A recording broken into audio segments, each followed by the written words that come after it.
రంగారెడ్డి జిల్లా షాద్నగర్ నియోజకవర్గంలోని మధురాపూర్, అప్పారెడ్డిగూడ, వేర్లపల్లి, చేకూరు గ్రామాలలో 35 కోట్లతో అభివృద్ధి సంక్షేమ కార్యక్రమాలు శంకుస్థాపన ప్రారంభోత్సవాలను ఎమ్మెల్యే వీర్లపల్లి శంకర్తో కలిసి పాల్గొన్న పంచాయతీరాజ్, గిరిజన సంక్షేమ శాఖ మంత్రి దనసరి సీతక్క.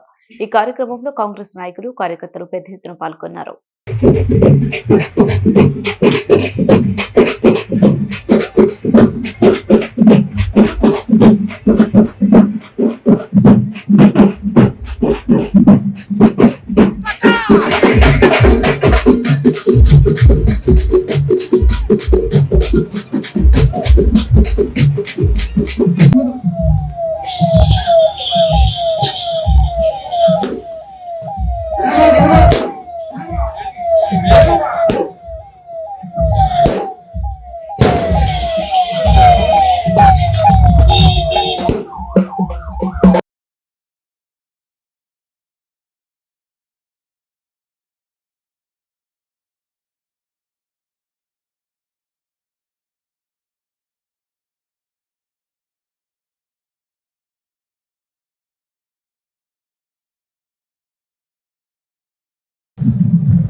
బాబు ప్లీజ్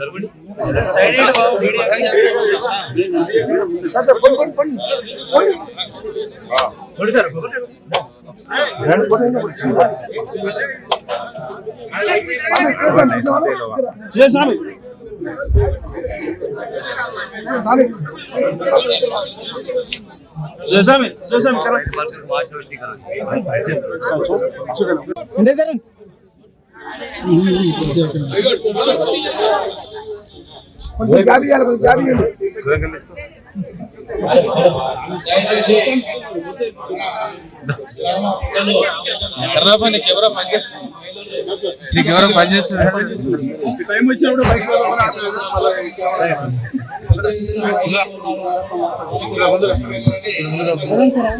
ఆగండి సార్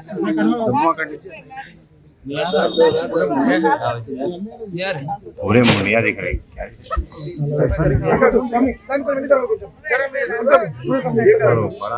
साइड साइड को ना साइड को ना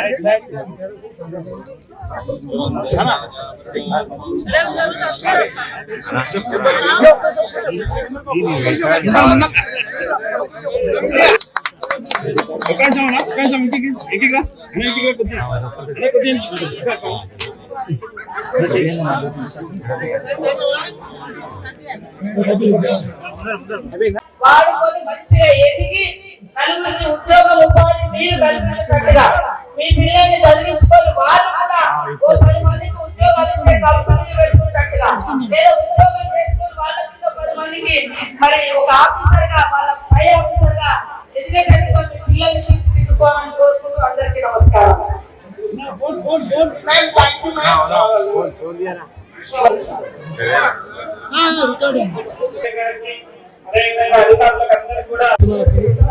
మండలాన్ని కూడా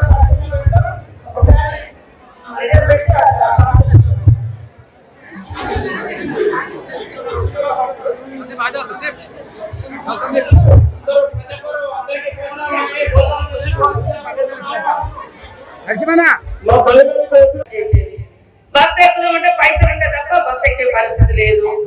ఇంట్లో గ్యాస్ అయిపోతే కనీసం మనకు మరి 1200 ఉంటే తప్ప గ్యాస్ కొనుక్కునే పరిస్థితి లేదు. ఇది తక్షణ అవసరం మనకు. ఏదైనా ఆపదొస్తే బస్ ఎక్కువ కాలేదు. మరి పైసలు ఉంటుంటేనే పోవాలంటే పైసలు ఇప్పుడు ఎవరో చనిపోయినా వార్త వస్తుంది, మరి పైసలు ఉండవు. అయినా లేకుండా పోయి రావచ్చు, అంత అవకాశం. బిడ్డలు హాస్టల్ ఉంటారు, చూసుకోవడానికి పోతారు, లేదా దేవుని దగ్గర పోవాలనిపిస్తుంది. ఇవాళ అట్లాంటి ఒక వెసులుబాటు చేస్తే రోజు అసెంబ్లీలో వాళ్ళ అవతల పార్టీలు అదే అంటారు. అందుకనే ఇవాళ మీరందరూ కూడా మహారాణులాగా, కోటీశ్వరులాగా ఎదగాలనేటువంటి లక్ష్యంతో మేమందరం పనిచేస్తా ఉన్నాం. కాబట్టి ఇచ్చిన ప్రతి రూపాయి, తెచ్చుకున్న ప్రతి రూపాయి అది మీరు ఎప్పుడు వేరే దానికి వాడాలంటే మనకు తెచ్చుకున్న అప్పు అయిపోయి మన పిల్లలకు చదువులకు ఆరోగ్యాలకు మిగుల్చుకొని మిగతాది మంచి దాని మీద ఖర్చు పెట్టుకుందాం. ఎందుకంటే అప్పులలో ఉండి ఏమంటారు, అప్పులు పెట్టుకొని వేరే ఎక్స్ట్రా ఖర్చు పెట్టుకుంటే ఇబ్బంది పడతారు. కాబట్టి మీకు వడ్డీ అయితే లేదు, లాభాన్ని పట్టుకుంటూ పాతి అప్పును కట్టుకొని మీరందరూ కూడా లాభాల్లోకి రావాలని మనస్ఫూర్తిగా కోరుకుంటూ మీ అందరికి ఈ రోజు 30 కోట్ల 30 కోట్లు ఇందాక 50 కోట్ల రూపాయలు మీకు రోడ్ గానీ సైడ్ డ్రైన్స్ గానీ మహిళా భవనం కూడా 5 కోట్లతోటి జిల్లాకి ఇచ్చినాం. అట్లనే మహిళా భవనాలు గానీ ఇవన్నీ కూడా నా శాఖనే, మహిళా సంఘాలు కూడా నా శాఖనే. తప్పకుండా మీకు ఏదున్నా కూడా శంకరన్న గారికి చెప్పండి, నేను చేసి పెడతా. పరకార్ మండలంలో 50 కోట్లు కూడా మహిళలకు బ్యాంక్ లింకేజ్ ఇవ్వడం జరిగింది. ఇప్పుడు తెలంగాణను సామాజికంగా, ఆర్థికంగా, నీళ్ల పరంగా, నిధుల పరంగా ఉద్యోగాలు ఇస్తాం. తెలంగాణను అన్ని రంగాలలో అభివృద్ధి చేస్తామని చెప్పి కొన్ని పార్టీలు అబ్బం గడుపుకుంటే ఈ రాష్ట్రంలో సోనియా గాంధీ తెలంగాణ ఇస్తే ఇచ్చిన తెలంగాణలో కొందరు స్వార్థానికి, ఒక కుటుంబ పాలన, ఒక నియంత్రిత ధోరణి, గడిల పాలన ఈ రాష్ట్రం రాజ్యం మేలింది. అవినీతి రాజ్యం మేలింది. అక్రమాలు, దౌర్జన్యాలు, దుర్మార్గాలు ఈ రాష్ట్రంలో జరిగినాయి. అప్పుడు కష్టకాలంలో ఉంటే రేవంత్ రెడ్డి గారు ఈ కాంగ్రెస్ పార్టీని భుజాల మీద వేసుకొని ప్రజల తరఫున, మీ అందరి తరఫున, మా అందరి తరఫున పోరాటం చేస్తే, పోరాట బిడ్డకు మీరందరూ ఆశీర్వాదం ఇచ్చి ఇవాళ ముఖ్యమంత్రి పదవి వచ్చే విధంగా చేస్తే, ఆ బిడ్డ ఇవాళ ఎన్ని కష్టాలున్నా దుర్మార్గులు అప్రపాలు చేసి ఇలా చిప్ప చేతికిచ్చి చేసిన తప్పులన్నీ కప్పు పూడ్చుకోవడానికి ఇవాళ దొడ్డిదారిన వారు ప్రయత్నం చేస్తూ ఉన్నారు ఆ పార్టీ. కాబట్టి జరిగింది. ఇలా గృహజ్యోతి ద్వారా ప్రతి ఇంటికి కరెంటు బిల్ మాఫ్ చేయడం జరిగింది.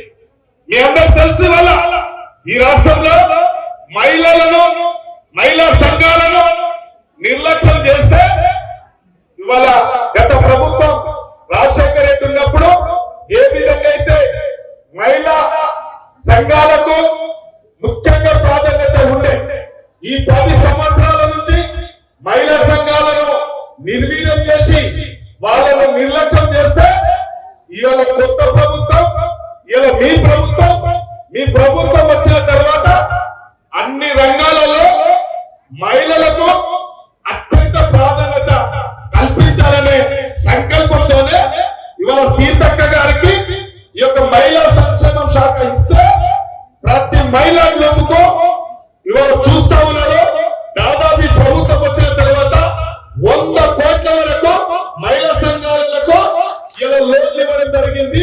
వడ్డీ లేకుండా రుణాలు ఏర్పడం చేయడం జరిగింది. కాబట్టి అదొక అట్లనే కాకుండా గతంలో వారి ఇష్టానుసారంగా చేస్తే ఇలా మహిళా సంఘాలు వారి ఇష్టానుసారంగా వారికి ఏ ఇష్టం ఉన్న వృత్తుల మీద మహిళా శక్తి ఆధ్వర్యంలో ఇవాళ ఎన్నో పథకాలు తెచ్చి మీ ఇష్టంగా మీ కుటుంబాలు మీరు బాగుపడడానికి, మీకు నచ్చిన చిన్న చిన్న వ్యాపారాలు చేయడానికి ఈ ప్రభుత్వం వెసులుబాటు కల్పించింది.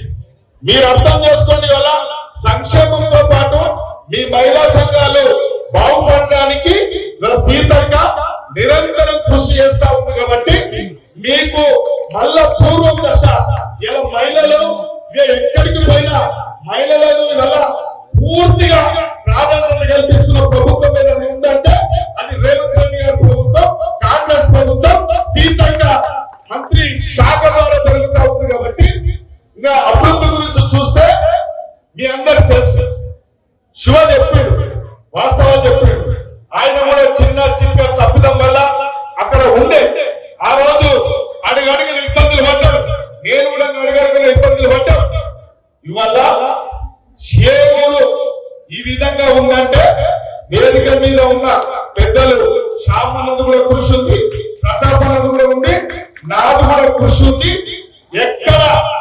ఎక్కడ దోసుకోకుండా దాచుకోకుండా ఈ ప్రాంతం మా సోదరుడు వీర్లపల్లి శంకర్ గారు మరి నియోజకవర్గానికి ఆహ్వానించి పెద్ద ఎత్తున ఘన స్వాగతం పలికి గ్రామాన మరి మనస్ఫూర్తిగా స్వాగతం పలుకుతుంటే ప్రజలు ఏ రకంగా మమ్మల్ని స్వీకరిస్తున్నారో మాకు అర్థమవుతుంది. వారి యొక్క ప్రేమ అభిమానాలు జీవితంలో మర్చిపోలేము. కాబట్టి వారు ఈ నియోజకవర్గం గత ప్రభుత్వంలో నిర్లక్ష్యం చేయబడ్డది. రోడ్లు లేవు, సీసీలు లేవు, అదే విధంగా పేదలకు సంక్షేమం అందలేదు. అలాంటి అన్నింటిని కూడా దృష్టిలో పెట్టుకొని ఈరోజు దాదాపుగా 31 కోట్లతోటి రోడ్లు, గ్రామ పంచాయతీ భవనాలు, మహిళా భవనాలు, అదే విధంగా మరి కమ్యూనిటీ హాల్స్ ఇవన్నీ కూడా మనం ఓపెన్ చేయడం జరిగింది. అదే కాకుండా మహిళా సంఘాలకు కూడా దాదాపుగా 80 కోట్ల రూపాయలు మరి బ్యాంకు లింకేజ్ల ద్వారా వడ్డీ లేని రుణాలు కూడా వారికి అందజేయడం జరిగింది.